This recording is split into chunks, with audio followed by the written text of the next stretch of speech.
तो programme security flaws में पहले हमने इसकी जो है वो डेफिनेशन देखी थी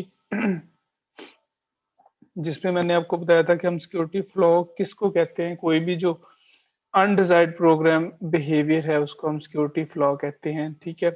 और ये जो अनडिजायर्ड बिहेवियर है ये किसी प्रोग्राम वल्नरेबिलिटी की वजह से कॉज करता है, ठीक है। तो इसमें हमारा एजेंडा ये था कि हम अपने प्रोग्राम को फ्री ऑफ फ्लॉज कैसे रखेंगे, ठीक है। उसके लिए हमने कुछ टर्मिनोलॉजीज समझी थी जो कि हमने कहा कि हम आगे यूज करेंगे। जिसमें पहले जो इसका आइडिया था किसी भी प्रोग्राम को चेक करने के लिए उसका ये था कि उसके ऊपर हम सिक्योरिटी अटैक परफॉर्म करते थे, ठीक है। तो वो अटैक जो है अगर सक्सेसफुल हो जाता था तो उससे जो सिक्योरिटी फ्लॉज थे वो रिवील हो जाते थे। लेकिन इसमें इशू ये आया कि जो हमारा ये वाला मेथड इतना इफेक्टिव नहीं था। उसकी वजह ये थी कि जब हम उस पे अटैक लॉन्च करते थे तो वो नए जो वल्नरेबिलिटीज है वो इंट्रोड्यूस करवा देता था, ठीक है। नए फॉल्ट उस प्रोग्राम में इंट्रोड्यूस करवा देता था, जिस वजह से ये फिर पॉसिबल जो है वो सक्सेसफुल मेथड नहीं था टू टेस्ट प्रोग्राम सिक्योरिटी, ठीक है। फिर उसके बाद जो मोस्ट रिसेंट और मॉडर्न जो इसका मेथड है वो है कि careful specification and compare behaviour with the expected ones. यानी उसमें फिर क्या करेंगे, जो उसकी स्पेसिफिकेशंस हैं उनको केयरफुली एनालाइज करें। फिर जो आपने आउटपुट के तौर पे आपको जो प्रोग्राम मिला है उस प्रोग्राम की फंक्शनैलिटी को टेस्ट करें कि क्या वो जो आपकी स्पेसिफिकेशन थी उसके अकॉर्डिंगली वर्क कर रहा है। ये मॉडर्न अप्रोच में आता है किसी भी प्रोग्राम की सिक्योरिटी को चेक करने के लिए, ठीक है। IEEE की कुछ क्वालिटी टर्मिनोलॉजीज थी जो मैंने आपके सामने रखी थी। उसमें जो एक है उसको हमने कहा कि एरर है, ठीक है, जो कि एक ह्यूमन मिस्टेक है। एक को कहा कि हम फॉल्ट होता है इसमें, जिसको हमने कहा कि कोई भी जो इनकरेक्ट स्टेप है। एक को हमने कहा कि ये फेलियर है। फेलियर का मतलब है कि जो डिजायर्ड आपका प्रोग्राम बिहेवियर है उससे डिपार्चर होना, यानी आपके कोड का जो डिजायर्ड आउटकम है वो उससे इनहराफ कर जाए, वो कोई और आउटपुट शो करना कर जाए, तो उसका हम फेलियर हमने कहा था, ठीक है। उसके बाद जो एरर है उसकी वजह से हमने कहा कि मैनी फॉल्ट्स क्रिएट हो सकते हैं और हर फॉल्ट की वजह से प्रोग्राम फेलियर नहीं होता, ठीक है। ये चीजें हमने देखी थी। उसके बाद टर्मिनोलॉजीज को डिस्कस करने के बाद जो प्रोग्राम सिक्योरिटी फ्लॉज हैं इनकी कैटेगरी हमने देखी थी, कौन कौन सी कैटेगरीज हैं। तो मेजर इसकी दो कैटेगरीज हैं, एक को हम कहते हैं कि नॉन मिलिशियस फ्लॉज और एक को हमने कहा था कि ये मिलिशियस फ्लॉज हैं। इनकी लिस्ट मैंने आपको एलेबोरेट की थी, buffer overflow, incomplete mediation, time of check to time of use, ये वो वाले फ्लॉज हैं जो कि नॉन मिलिशियस फ्लॉज हैं, ठीक है। मिलिशियस फ्लॉज में हमने कहा था कि वायरस है, वर्म है, रैबिट है, ट्रोजन हॉर्स है और ट्रैपडोर है, ये मिलिशियस फ्लॉज में आते हैं, ठीक है। और उसके बाद जो मैंने स्टार्ट किया था बफर ओवरफ्लो को मैंने एलेबोरेट कर दिया था आप लोगों को, जिसपे हमने देखा था कि बफर ओवरफ्लो होता क्या है। तो बफर ओवरफ्लो क्या था कि हमारा जो प्रोग्राम है वो अपनी गिवन स्पेस से ज़्यादा जो स्पेस है वो यूज़ करना स्टार्ट कर देता है, जिसकी वजह से ये वाली जो एरर्स हैं हमारे पास जनरेट हो सकती हैं। जिसमें हमने कहा कि यूज़र का ऑन डेटा स्ट्रक्चर जो है उसको वो चेंज कर सकता है, यूज़र का कोड चेंज हो सकता है, सिस्टम डेटा स्ट्रक्चर चेंज हो सकता है और सिस्टम प्रोग्राम कोड जो है वो चेंज हो सकता है, ठीक है। और उसके बाद मैंने आपको इनकम्प्लीट मीडिएशन को एलेबोरेट किया था एक एग्जांपल के साथ, जिसपे मैंने बताया था आपको कि इनकम्प्लीट मीडिएशन किसे कहते हैं।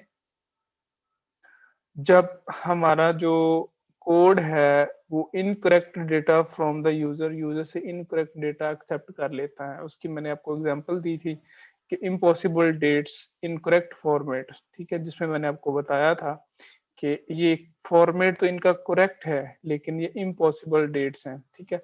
और इस तरह की अगर इनपुट हम दे देते हैं, किसी प्रोग्राम एक्सेप्ट कर लेता है तो वो क्रैश कर सकता है, उसकी आउटपुट गलत आ सकती है, या इस तरह का कोई और इसके कॉन्सिक्वेंसेस हो सकते हैं। तो यहाँ तक मैंने लास्ट टाइम आपको एलेबोरेट किया था, ठीक है। तो आज नेक्स्ट कंटिन्यू करते हैं।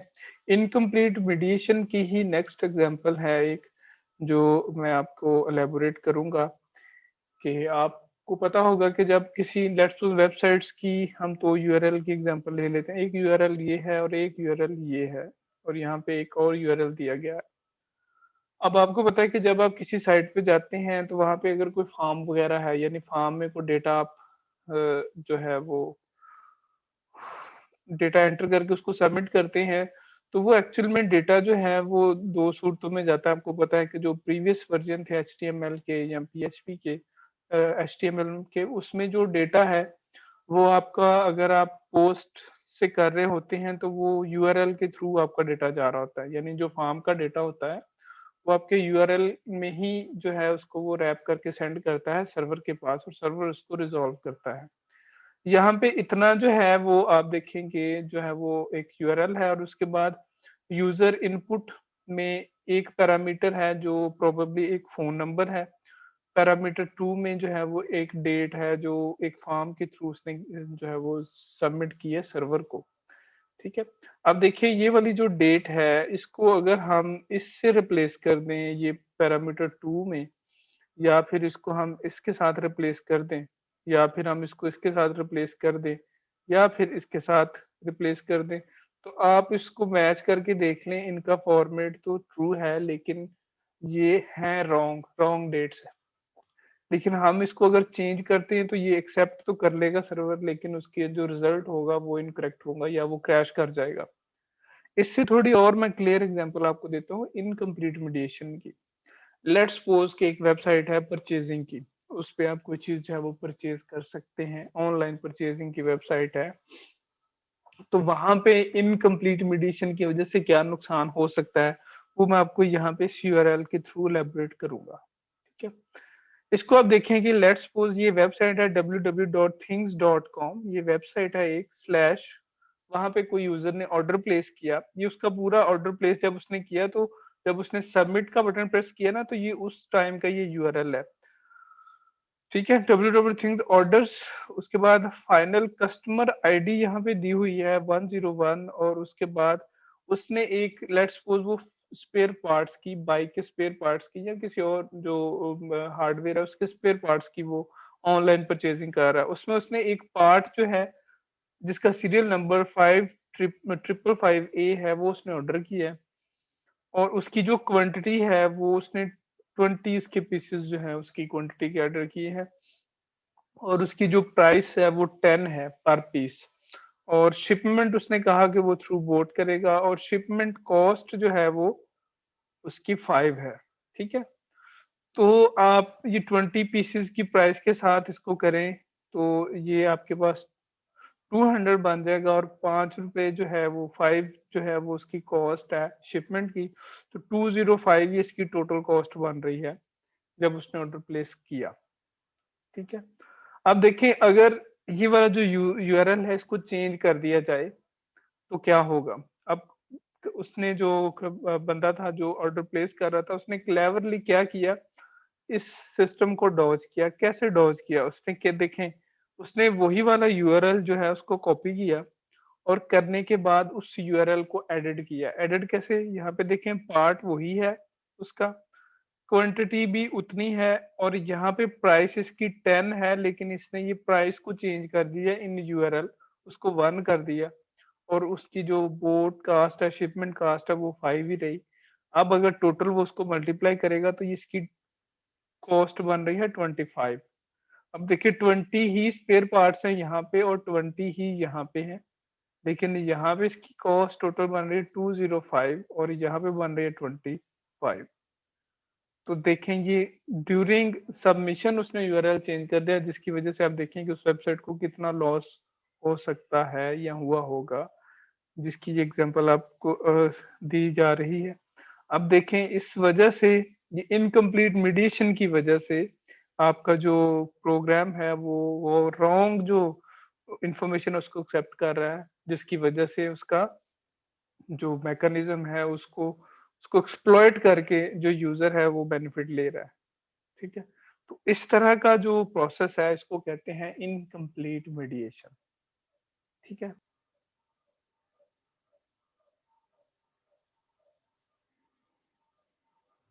अच्छा जी, इनकम्प्लीट मीडिएशन के बाद जो नेक्स्ट है वो है तुम्हारे पास time of check to time of use. यानी किसी भी प्रोडक्ट का time of check to time of use इसको समझ लें ज़रा, इसको मैं आपको रियल लाइफ़ एक एग्ज़ाम्पल दूँगा, उस एग्ज़ाम्पल को आपने गौर से समझना है। तो फिर दोबारा से उस एग्ज़ाम्पल को इलैबोरेट करने के बाद मैं आपको इसकी ये जो डिस्क्रिप्शन है time of check to time of use की, ये अपने कंप्यूटर सिस्टम से रिलेट करके आपको बताऊँ। रियल लाइफ़ एग्ज़ाम्पल ज़रा गौर से सुन लें कि लेट्स सपोज़ एक हाउस है और उस हाउस में एक जो है वो एक हस्बैंड और वाइफ़ रह रहे हैं और एक उनके साथ उनकी एक मेड है, ठीक है? अब एक दिन होता क्या है कि जो उसकी वो जो हस्बैंड है उसका मिसेज़ का, वो ऑफ़िस जा रहा है और वो जाते हुए अपनी वाइफ़ को ये कह के जाता है कि वो वापसी पे घर जब आएगा तो वो 1 कप चाय का पिएगा, ठीक है? अब वो ये कह के चला जाता है ऑफ़िस में, तो उसकी जो मिसेज़ है वो थोड़ी एफ़िशिएंट है, तो ड्यूरिंग जब वो चाय बनाने लगे उसमें किसी चीज़ की कमी ना हो, तो वो पहले किचन में जाती है और सारी चीज़ें चेक कर लेती है कि क्या दूध, चीनी और जो पत्ती वगैरह है ये सारा कुछ अवेलेबल है। तो जब वो वहाँ पे जाके चेक करती है, तो वहाँ पे वो ये देखती है कि बाकी चीज़ें सारी अवेलेबल है, ठीक है, लेकिन जो चीनी है वो सिर्फ़ इतनी है कि उससे 1 कप चाय का बन सकता है। और वो क्या करती है, वो उसको देखने के बाद सैटिस्फाई हो जाती है कि उसे 1 कप चाय का ही बनाना है, तो ये काफ़ी है, ये इससे बन जाएगा और ये चेक करने के बाद वो चली जाती है, ठीक है?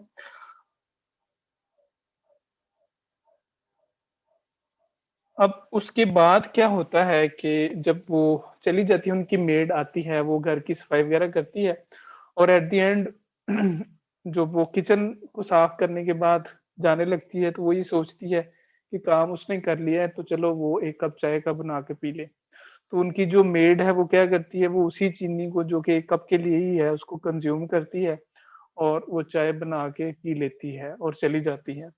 अब जब उसका हस्बैंड आता है और वो उससे चाय का कहता है और वो चाय बनाने के लिए किचन में जाती है, तो वहाँ पे वो देख के हैरान रह जाती है कि उसने तो देखा था कि चीनी वहाँ पे थी, लेकिन अब चीनी अवेलेबल नहीं है, क्योंकि वो दूसरा जो उसकी मेड थी उसने कंज़्यूम कर लिया। तो ये वाली जो सिचुएशन है, ये जो मैंने अभी आपको इलैबोरेट की, ये सेम सिचुएशन जो है वो प्रोसेसर के पॉइंट ऑफ व्यू से आती है हमारे पास, क्योंकि जितनी भी एप्लीकेशंस हमारे प्रोग्राम में हमारे सिस्टम में रन हो रही होती हैं, हर एप्लीकेशन को एक खास जो है वो अमाउंट में प्रोसेसर चाहिए उसकी कंप्यूटेशन के लिए, एक खास अमाउंट में मेमोरी लोकेशन चाहिए उसको कंप्यूटेशन को परफॉर्म करने के लिए, और हर एक चीज की एक खास लिमिट रिक्वायर्ड है। यहाँ पे बिल्कुल ऐसे होता है कि एक प्रोसेसर है, लेट्स सपोज उसे उसने कुछ डेटा को सेव करना है रैम के अंदर, तो वो उस डेटा को सेव करने के लिए वो ज़्यादा एफ़िशिएंट प्रोग्राम है, तो वो पहले चेक कर लेता है कि क्या मेमोरी में उससे जो रैम है, उसमें स्पेस उसको अवेलेबल है भी कि नहीं। तो वो चेक करके आता है, तो वो देखता है कि यस, उसके इस पोर्शन पे एम्प्टी स्पेस मिल गई है, वो उसको जो है क्या कर सकता है, यूज़ कर सकता है और उसी उतनी देर में वो अपनी दूसरी प्रोसेसिंग कर रहा है। लेकिन मीनव्हाइल एक और यूज़र प्रोसेस आता है और वो क्या करता है, वो जो बची हुई स्पेस थी, वो उसको कंज़्यूम कर लेता है।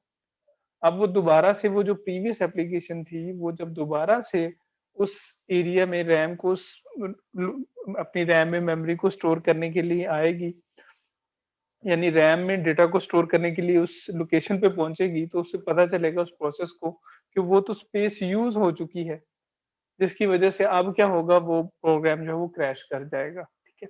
इसको कहते हैं time of check to time of use, यानी जब टाइम टाइम ऑफ चेक का मतलब है कि जब किसी प्रोसेस को रिसोर्स को चेक किया गया तो वो अवेलेबल था, लेकिन जब उसको यूज़ करने का टाइम आया तो वो अवेलेबल नहीं था, ठीक है?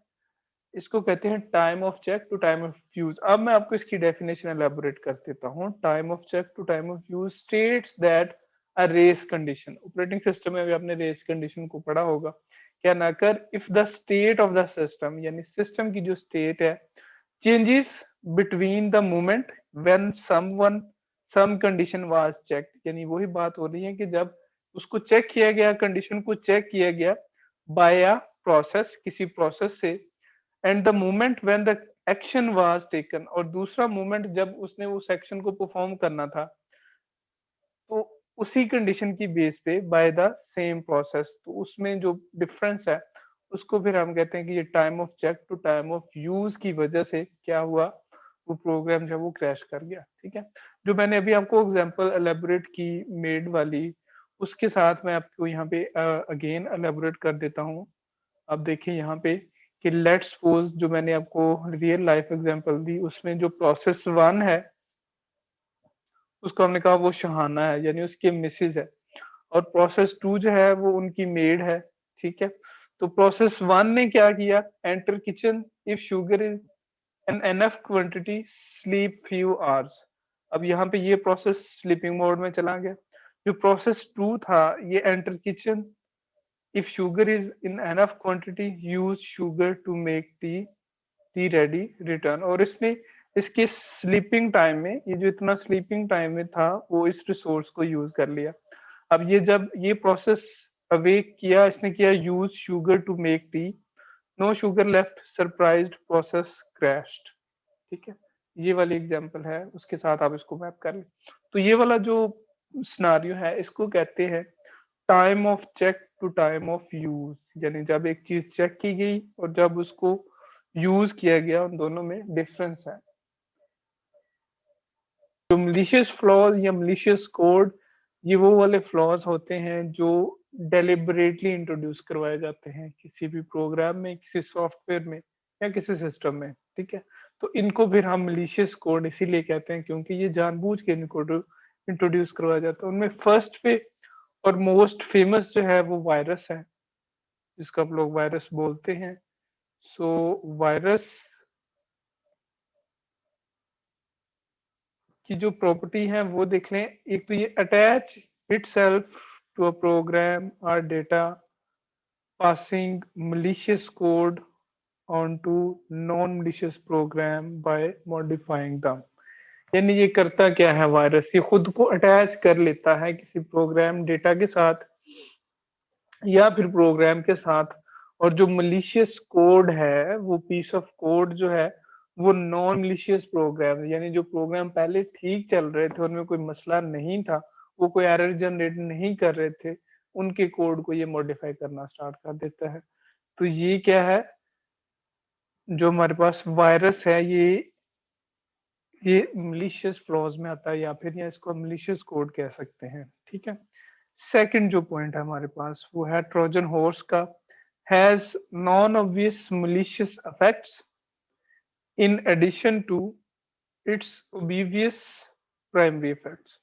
ट्रोजन हॉर्स का मैंने आपको पहले भी बताया था कि इसमें क्या किया जाता है कि यूजर को मिसलीड किया जाता है, मिसगाइड किया जाता है। यानी लेट्स सपोज कि आपने एक जो है वो प्रोग्राम डाउनलोड किया है जो आपने वीडियो एडिटिंग के लिए डाउनलोड किया है।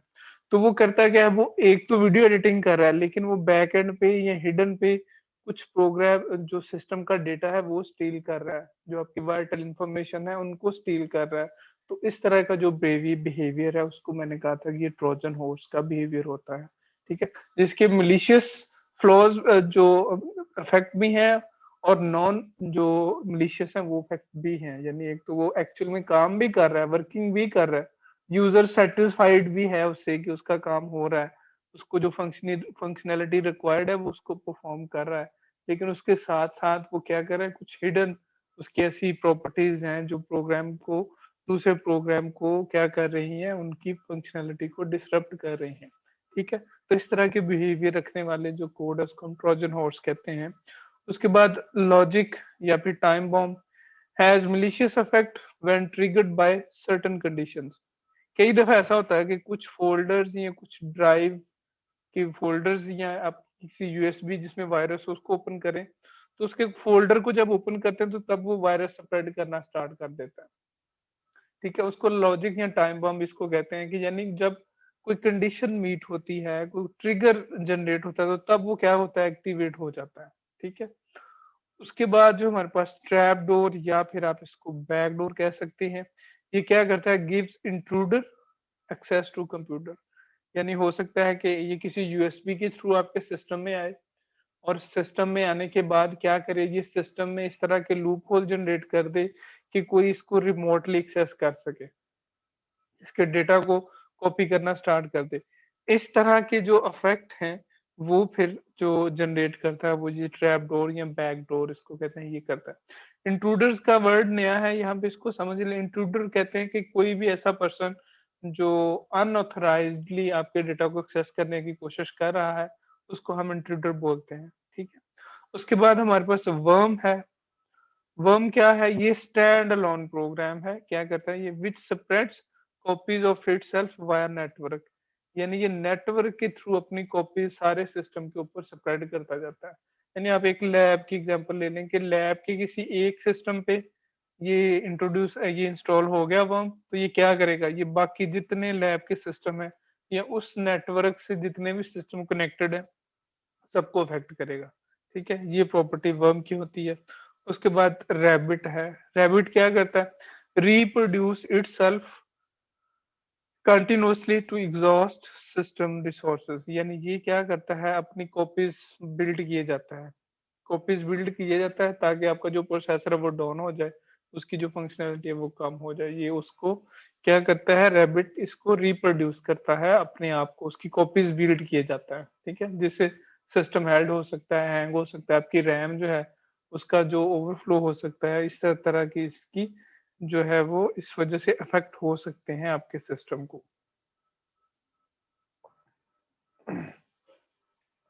तो अब यहाँ पे हम वायरस के जो अटैचमेंट के मोड हैं, वो देख लेते हैं कि जो वायरस अटैचमेंट है ये किन मोड के थ्रू हो सकती है, ठीक है?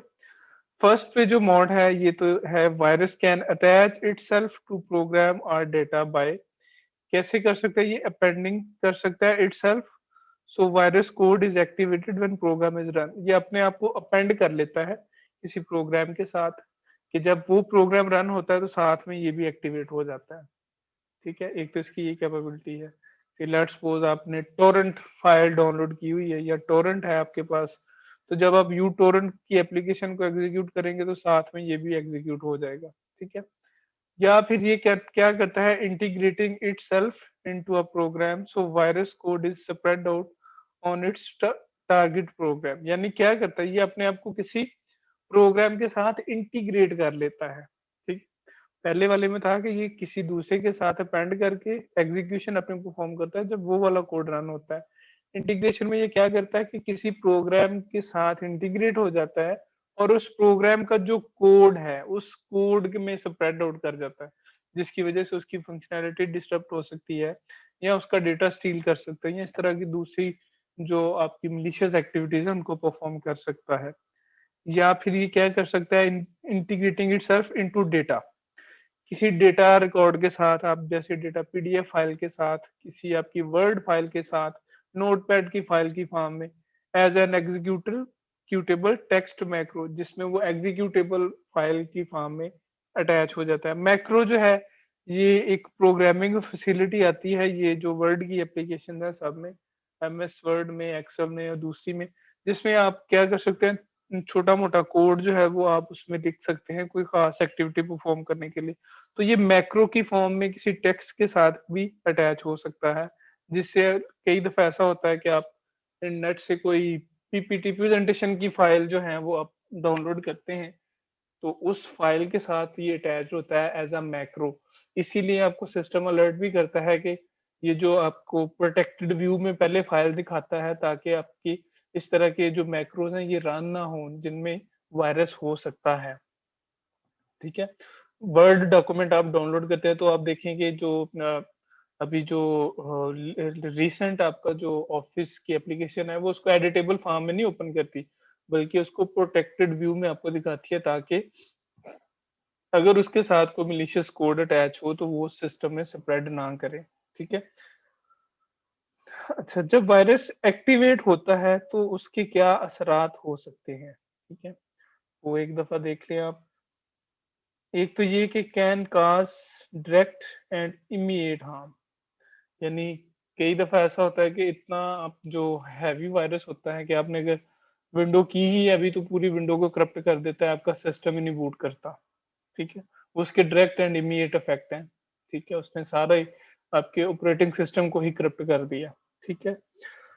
दूसरा इसका जो मोड हो सकता है, run as a memory resident program always available for use in discovering and infecting new targets. ये क्या करता है? मेमोरी रेजिडेंट के तौर पे एग्जीक्यूट करता है, यानी जो सिस्टम की रैम है उसमें हमेशा अवेलेबल रहता है और आप जो प्रोग्राम रन करते हैं उस प्रोग्राम की फंक्शनैलिटी को अफेक्ट करता है, यानी पूरा उसको इमीडिएटली सारे सिस्टम को क्रैश नहीं करता, जो प्रोग्राम रन कर रहे हैं उसको अफेक्ट करता है। ठीक है, ये इसकी फॉर्म हो सकती है। थर्ड पे जो क्या है, रिप्लेस और relocate boot sector programs. Boot sector program वही, जैसे बूट सेक्टर प्रोग्राम होता है जिससे आपकी विंडो बूट करती है। बूट का मतलब है जो इनिशियल पीस ऑफ कोड जो आपके पूरी जो ऑपरेटिंग सिस्टम है उसको लेके आता है कहाँ पे, रैम में। तो वो बूट सेक्टर जो है उसको ये जो है डिस्टर्ब कर सकता है। कई दफा आपको ब्लू स्क्रीन विंडो में नजर आती होगी कि आपका सिस्टम एग्जीक्यूट ही नहीं होता, ऑपरेटिंग सिस्टम रन ही नहीं होता, और सिस्टम के आगे ब्लू स्क्रीन आ जाती है, तो वो उसके बूट सेक्टर में मसला होता है। ठीक है, उसमें कोई malicious कोड ऐड हो जाता है, और rams when system starts up. तो वहां पे कई दफा एक तो है कि उसको ऑपरेटिंग सिस्टम को ये एग्जीक्यूट ही नहीं होने देता, या फिर ये क्या करता है कि अपना बूट सेक्टर में कोड और पीस ऑफ कोड इंट्रोड्यूस करवाता है कि जब सिस्टम स्टार्ट होता है तब ही क्या होता है, वो वायरस जो है वो भी अपने एग्जीक्यूशन स्टार्ट कर देता है। तो ये इसका मोड हो सकता है वायरस अटैचमेंट का, और उसके बाद इसकी जो असरात हो सकते हैं वो मैंने यहाँ आपको एलेबोरेट किए। तो नेक्स्ट हम देख लेते हैं कि इसको जो डिटेक्शन के लिए जैसे एंटीवायरस प्रोग्राम है, तो एंटीवायरस प्रोग्राम जो है वो कैसे जज करते हैं कि कोई आपके सिस्टम में अभी वायरस आ गया है। तो उसमें जो आपकी वायरस डिटेक्शन का मैकेनिज्म है, इसके दो मोड हैं। एक को कहते हैं स्टैटिक एनालिसिस और एक को कहते हैं डायनामिक एनालिसिस। दोनों को समझ लें कि स्टैटिक और डायनामिक एनालिसिस है क्या। स्टैटिक एनालिसिस में क्या होता है, look for virus signature, characteristic pattern of instruction और data in files and or memory. इसमें क्या होता है कि जो आपकी लेट्स सपोज मेमोरी में आपकी फाइल्स हैं या प्रोग्राम है, एंटीवायरस क्या करता है कि उन सारी फाइल या प्रोग्राम का जो कोड है उसको एनालाइज करता है स्टैटिकली। एनालाइज किस लिए करता है कि जो वहां पे इंस्ट्रक्शन रिटन है क्या वो इंस्ट्रक्शन इलीगल तो नहीं है। ये वायरस सिग्नेचर का मतलब ये है कि जो आपका वायरस की इंस्ट्रक्शन होगी, एक्चुअल में जो आपका वायरस है वो भी तो एक कोड है ना, लेकिन वो इलीगल इंस्ट्रक्शंस हैं, वो ऐसी इंस्ट्रक्शन है जो कि जो आपके सिस्टम के लिए अलाउड नहीं है। तो एंटीवायरस स्टैटिकली क्या करता है, उसकी हर प्रोग्राम की इंस्ट्रक्शंस को क्या करता है, हर प्रोग्राम की इंस्ट्रक्शन को एनालाइज करता है कि क्या वो इंस्ट्रक्शंस हैं वो इलीगल तो नहीं है। फिर उनको हाईलाइट करता है कि इस प्रोग्राम में कोई जो मलिशियस कोड अवेलेबल है उसके लिए कोई फ्लैग जनरेट करता है, और जिसमें आपको नोटिफिकेशन में भी शो होता है कि फलां वाला जो प्रोग्राम है वो मलिशियस है, उसको क्या करना है उसके साथ, वो आपको उसकी एक ऑप्शंस की लिस्ट भी देता है कि इसको सस्पेंड करना है, इसको डिलीट करना है, या इसको रिकवर करना है। ठीक है, यानी स्टैटिक में वो क्या करता है, प्रोग्रामिंग इंस्ट्रक्शंस जो है one by one her line को देखता है कि इसमें जो प्रोग्रामिंग इंस्ट्रक्शंस हैं वो लीगल हैं, वो इलीगल तो नहीं है, उसकी बेस पे इसको एनालाइज करता है। ठीक है, उसके बाद हमारे पास है डायनामिक एनालिसिस। डायनामिक एनालिसिस में क्या होता है, बिहेवियर, प्रोग्राम जो एग्जीक्यूट हो रहा है आपके सिस्टम में उसका बिहेवियर क्या है। ठीक है, वो बिहेव कैसे कर रहा है। जैसे आपका एक वीडियो प्ले करने वाला सॉफ्टवेयर है, तो जो वीडियो आपका प्ले करने वाला सॉफ्टवेयर है उसका काम क्या होना चाहिए कि उसने वीडियो को प्ले करने वाली फंक्शनैलिटी परफॉर्म करनी चाहिए ना, वो वाले रिसोर्स उसको करने चाहिए, ना कि उसको कॉपी पेस्ट करना चाहिए डेटा को। तो ये उसके बिहेवियर को एनालाइज करता है, जितने भी प्रोग्राम रन हो रहे हैं, एंटीवायरस की बात कर रहा हूँ, उन सारे प्रोग्राम के बिहेवियर्स को जो है वो चेक करता है कि वो बिहेव कैसे कर रहे हैं। क्या किसी प्रोग्राम का बिहेवियर सस्पेक्टेड तो नहीं है, कोई ऐसी एक्टिविटी वो परफॉर्म तो नहीं कर रहा जिसकी उसको जो उसकी डेफिनेशन में अवेलेबल नहीं है। यानी एक कैलकुलेटर है तो उसको कैलकुलेट ही करना चाहिए डेटा, उसको ये नहीं कि वो डेटा को कॉपी पेस्ट कर दे या उसको डिलीट करना स्टार्ट कर दे। ये इस तरह के बिहेवियर को आइडेंटिफाई किया जाता है। Look for characteristic behaviour patterns, OS calls etc. OS call का मतलब है कि जब भी आपका प्रोग्राम रन होता है तो वो कुछ ऑपरेटिंग सिस्टम कॉल्स यूज कर रहा होता है ऑपरेटिंग सिस्टम से इंटरेक्ट करने के लिए। ठीक है, ऑपरेटिंग सिस्टम कॉल क्या हो सकती है, जैसे आप आप मैनुअली शट डाउन कर सकते हैं अपने सिस्टम को। तो आप क्या करेंगे, आप इसकी शट डाउन की प्रॉपर्टी को यूज करते हुए सिस्टम को एक कमांड इशू करेंगे, वो शट डाउन हो जाए। अगर एक प्रोग्राम ये काम करना स्टार्ट कर दे कि वो आपके ऑपरेटिंग सिस्टम को ये कॉल इश्यू कर रहा हो कि शट डाउन हो जाए, तो वो क्या है, वो इलीगल है, वो उसका बिहेवियर जो है वो मशकूक बिहेवियर है, आप इसको ऐसे कह सकते हैं। तो वो फिर उसको डिटेक्ट करता है कि ये इसका जो वायरस का जो बिहेवियर है, ये गुड बिहेवियर नहीं है, तो फिर उसको क्या करता है, वो कैटेगराइज करता है कि ये वायरस है, और उसके लिए आपको कोई फ्लैग जनरेट करता है कि ये वायरस है और इसके अगेंस्ट एक्शन कौन सा लेना है, वो फिर आपसे पूछ लेता है, ठीक है। तो ये वाली वो प्रॉपर्टी हैं जो किसी भी एंटीवायरस में होती हैं, एक स्टैटिक एनालिसिस और एक उसका है डायनामिक एनालिसिस, जो मैंने अभी आपको बताया। अच्छा जी, लास्ट पे हैं हम अभी, ये लास्ट स्लाइड है इस टॉपिक की, प्रोग्राम सिक्योरिटी की। तो इसमें मैं आपको ये चीजें बताऊंगा कि एम क्या है प्रोग्राम सिक्योरिटी के। प्रोग्राम सिक्योरिटी के जो की जो करेक्टरिस्टिक है वो मैं आपके सामने एलैबोरेट कर रहा हूँ। पहला जो इसका करेक्टरिस्टिक है वो तो है फंक्शनल करेक्टनेस।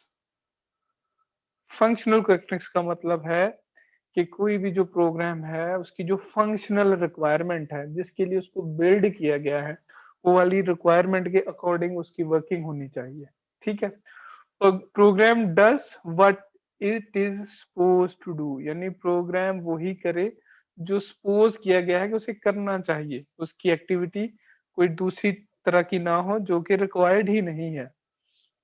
उसके बाद है इन्फोर्समेंट ऑफ इंटेग्रिटी।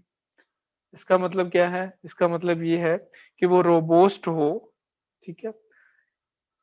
रोबोस्ट का मतलब है कि प्रोग्राम आपका ऐसा होना चाहिए कि अगर एक यूजर जो है वो उसको यूज करना नहीं आता, वो उसके साथ उसको गलत कमांड भी दे रहा है, उसको कोई इलीगल कमांड इशू भी कर रहा है, तो वो जो प्रोग्राम है उसको वो इनकरेक्ट कमांड्स को हैंडल करना आना चाहिए, वो उसको हैंडल कर सके। जैसे मैंने इनकम्प्लीट मेडिएशन की एग्जांपल में आपको वो डेट्स वाली एग्जांपल दी थी कि वो करेक्ट डेट्स इनकरेक्ट डेट्स थी करेक्ट फॉर्मेट में, यानी अगर यूजर इस तरह का डेटा एंटर भी करता है तो वो प्रोग्राम की इंटेग्रिटी ये मेक श्योर करती है कि वो तब भी उसको हैंडल कर सके, वो क्रैश ना करे। एक तो ये दूसरा एम ये है हमारा प्रो एम जो है प्रोग्राम सिक्योरिटी का। उसके बाद है लिमिटेड प्रिविलेजेस। इसका मतलब ये है कि जो प्रोग्राम है उसकी प्रिविलेजेस लिमिटेड होनी चाहिए। प्रिविलेज का आपको पता होना चाहिए एज अ सीएस स्टूडेंट कि आपके ऑपरेटिंग सिस्टम में डिफरेंट प्रोग्राम की प्रिविलेजेस का लेवल डिफरेंट होता है, यानी कि वो किस हद तक आपके जो प्रोग्राम्स हैं उनको एक्सेस कर सकते हैं, ठीक है। तो हर प्रोग्राम की प्रिविलेजेस जो है वो लिमिटेड होनी चाहिए ताकि वो यूजर का जो सेंसिटिव डेटा है उसको वो इंटरेक्ट ही ना कर सकें, ठीक है। और दूसरा उसको नेसेसरी लेवल जितनी की उसको प्रिविलेजेस रिक्वायर्ड है सिर्फ उतनी प्रिविलेजेस दी जाए, एक्स्ट्रा प्रिविलेजेस ना दी जाए, यानी अख्तियारात का तजावुज जिसको जैसे हमारी आम जुबान में कहते हैं ना दिया जाए, ठीक है। यानी जितने इख्तियारात मिनिमम उसकी फंक्शनैलिटी के लिए रिक्वायर्ड है सिर्फ उसे वही दिए जाए, उससे ज्यादा ना दिए जाए। एंड पे हमारे पास अप्रोप्रिएट कॉन्फिडेंस लेवल। इसमें यह क्या है, program has been examined and rated to a degree of trust suitable for the data and environment in which it will be used. अब इसकी मैं एग्जांपल आपको ऐसे दूंगा कि आप अपने विंडो में कोई सॉफ्टवेयर जब इंस्टॉल करते हैं ना तो उसमें वो पब्लिशर जो है वो साथ में वेरीफाइड लिखा आता है, यानी उसका मतलब ये है पब्लिशर जिसने आगे लिखा होता है वेरीफाइड, जिसका स्टेटस वेरीफाइड होता है, इसका मतलब ये है कि ये जो प्रोग्राम है या जो सॉफ्टवेयर आप इंस्टॉल करने जा रहे हैं ये किसी वेरीफाइड या ट्रस्टेड सॉफ्टवेयर फर्म से बिलोंग करता है, ठीक है। इसी तरह विंडो आपको कुछ में अलर्ट भी देती है कि ये जो आप सॉफ्टवेयर इंस्टॉल करने जा रहे हैं ये अनवेरिफाइड है, विंडो इसको वेरीफाई नहीं कर सकी कि इसकी इसका जो फ़िल्म है इसकी कौन-सी है जिसने इसको मैन्युफैक्चर किया है, ठीक है? तो एक तो ये चीज़ मेक श्योर की जाती है, ठीक है? तो ये हमारे की एम्स थे प्रोग्राम सिक्योरिटी के, जो इस लेक्चर में मैंने यानी इस टॉपिक में मैंने आपको एलैबोरेट कर दिए। सम अप करूँगा मैं क्विकली सारी स्लाइड्स को एक दफ़ा आपको रिवीजन करते हुए, ताकि आपको एक इसकी जो है वो प्रॉपर रोड मैप आपकी समझ में आ जाए कि हमने क्या किया। प्रोग्राम सिक्योरिटी का हमने टॉपिक स्टार्ट किया जिसमें मैंने बेसिक आइडिया में इस प्रोग्राम सिक्योरिटी को समझाया था। प्रोग्राम सिक्योरिटी होती क्या है, ठीक है?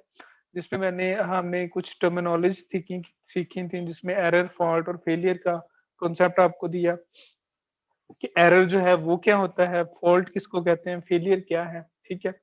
और फिर उसके बाद हमने प्रोग्राम सिक्योरिटी फ्लॉज़ की 2 कैटेगरीज़ देखी। एक को हमने कहा कि नॉन मैलिशियस फ्लॉज़ हैं, दूसरे हमने कहा कि ये मैलिशियस फ्लॉज़ हैं। और उनमें से जो नॉन मैलिशियस फ्लॉज़ हैं, इनको हमने डिस्कस किया जिसमें बफर ओवरफ्लो था, इनकम्प्लीट मीडिएशन थी जिसमें वो इनकरेक्ट डेटा एक्सेप्ट कर लेता है। उसके बाद time of check to time of use, ये इस कैटेगरी में आता है, इसको मैंने इलैबोरेट किया। इसकी एक एग्ज़ाम्पल हमने डिस्कस की जो रियल लाइफ़ एग्ज़ाम्पल अभी मैंने दी आज के लेक्चर में। उसके बाद जो मैलिशियस कोड है या मैलिशियस फ्लॉ है, उनकी जो रीज़न्स हैं वो आपके साथ शेयर की। वायरस अटैचमेंट के डिफरेंट मोड्स को मैंने डिस्कस किया कि वो खुद को पेंड कैसे करते हैं दूसरे प्रोग्राम के साथ। और उसके बाद हमने इसके जो इफ़ेक्ट हो सकते हैं, एक वायरस के जब एक्टिवेट होता है उनको डिस्कस किया। और उसके बाद जो है वो वायरस डिटेक्शन कैसे होती है, इसके 2 मोड मैंने आपको बताए कि एक स्टैटिक एनालिसिस होता है और दूसरा जिसको हम कहते हैं डायनामिक एनालिसिस है। स्टैटिक एनालिसिस में वो कोड को देखता है, कोड को इंस्ट्रक्शंस को चेक करता है। और डायनामिक एनालिसिस में क्या करता है कि वो उस प्रोग्राम के बिहेवियर को देखता है कि वो इस विंडो में बिहेव कैसे कर रहा है, ठीक हो गया? और एट द एंड फिर हमने जो की एम थे हमारे प्रोग्राम सिक्योरिटी के, वो मैंने आप लोगों के साथ डिस्कस किए।